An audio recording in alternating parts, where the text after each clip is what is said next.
Hey guys, and welcome to a new video. Today I'm gonna give you some transfer options for Son, for Antonio and for Calvert-Lewin. Also I'll give you my opinion of which players are the best to get at each price point. Also, if you like the content on this channel, please subscribe and give it a like, as it will be very helpful for the growth of this channel. So without further ado, let's start with the first transfer. There is not much information about how severe is Heung-min Son's injury, so many are speculating that he will miss a couple of game weeks. So if you just don't want to wait and see, you can just switch him with Diogo Jota. Also, you can see in the statistics that even with being priced almost 2.5 million less than Son, Jota has outperformed him by a mile. So it's a pretty easy switch, and taking in consideration how bad are Spurs at the front, I think just switching to Jota will be a very smart move. With the next one I went with Antonio. I want to make it clear, I don't think that you should change Antonio. I think that you can just manage with him not playing one game week, even more when they are facing a good Manchester United defense. I would consider switching Antonio with another forward if you have only two playing forwards as a whole. So if you are one of those people, I think that the best change you can do is for Jimenez, as Wolverhampton have quite a good fixture run, and he will most likely get some attacking returns in the coming game weeks. Even though, as you can see in the statistics, the shots on target for Jimenez and the big chances are not very good, and just going by that, it's pretty much, in my opinion, a little bit of a downgrade. But still, if you don't have anyone playing for this game week and this is the only transfer that you want to do, I think this is a possible one. With Benitez saying that DCL won't be playing the next couple of game weeks, everyone will be switching him with Bamford, as he is the most popular choice at this price range, and Leeds United fixtures are really good, so you might be getting ahead of the curve when getting Bamford, as by the start of the game week I think that he will be back to the 8 million price range. So don't wait, just make the easy transfer here, and hopefully everyone will get the points that they wish for. My next suggestion is getting Fernandes at DCL out and getting Ronaldo and Jota in. I think getting these two players will boost a lot of your points, and also you will switch from two premium midfield most likely to one midfielder that is premium and one forward that is premium, and you have that security that in 2 game weeks when Chelsea's fixtures get really good, you can just downgrade Ronaldo to Lukaku and have him too on your team. If you don't have the funds for this transfer, I would suggest to downgrade Jota and get someone along the lines of Torres or maybe even Traore from Wolverhampton. If you by any chance are one of those guys that have pretty bad luck and had Son and DCL in their teams, I would suggest doing a pretty easy swap with Ronaldo and Gray. I think Gray is in a tremendous form, and Everton's fixture are pretty good still, and you'll get some price rises with Gray, and with that a little bit of economy back to you.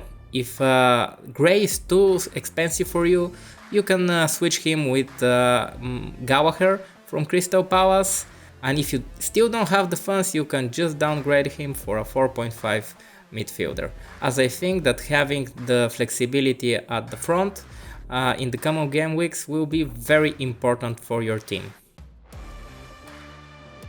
I still think that Robert Sanchez is the best budget goalkeeper right now. Their fixtures are pretty decent, and maybe the only one that has some potential of taking his place right now might be Ramsdale from Arsenal, but we will need a little bit more information on Ramsdale, as we need to know that he will be the starting goalkeeper in the long run. At this price range, I think that José Sá is the best goalkeeper available. They have a pretty good fixture run, and they also have a pretty good defense going on right now. They're even attacking, so everything is going really well for Wolverhampton.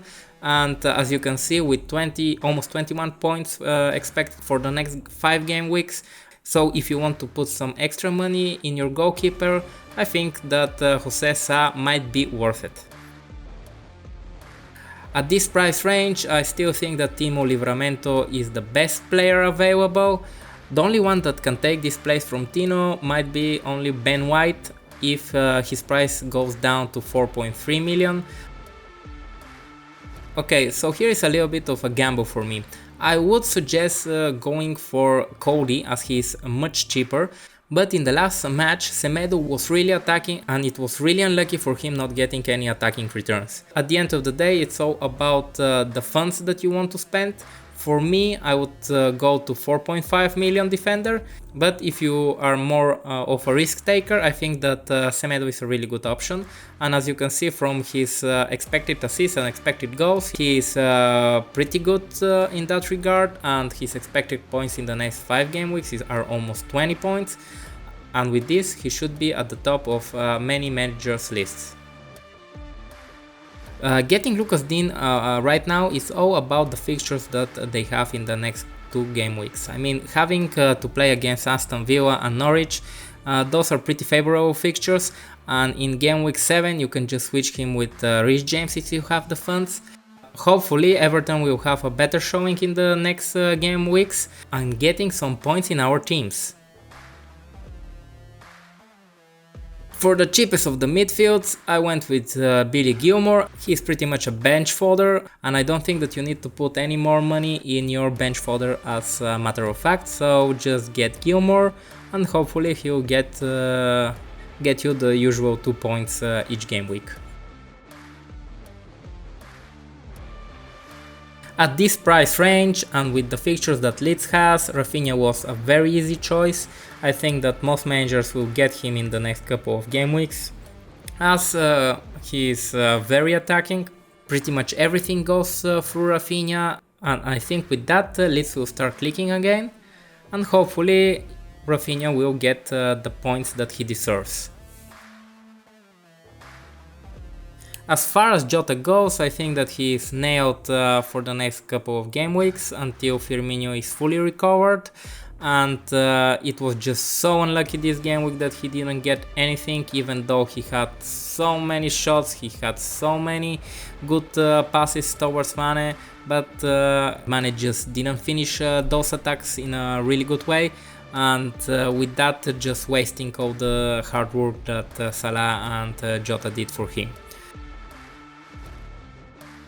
This pick is a little bit of a curveball, as I think it's pretty risky, but if you have watched how Newcastle plays, everything goes through Saint-Maximin. He is the main attacking force for Newcastle, so if you want to risk it, just go with Saint-Maximin. If you don't, you can go with Dennis from Watford, and if you just want to wait and see, I would suggest waiting for Southampton's fixtures to get better and getting Armstrong. At this price range, I think Jimenez is the obvious choice. They have pretty good fixtures. He has tried to get a lot of shots, as you can see in the statistics. The only problem is that he has not scored any goals so far, but with these fixtures, it's more likely that he will get some than not. And with my last pick, I went with Bamford. I think he is the obvious choice if you want to switch from DCL to another forward. And as everyone knows, Leeds plays a very attacking football, and they have a really good fixture run too. So it ticks all the boxes for me. This is a no-brainer move, as I think that Leeds will be scoring a lot of goals, and with that you won't need to worry about missing on those. Please subscribe to the channel and give me a thumbs up if you liked the video and it was helpful for you, and I'll see you in the next one.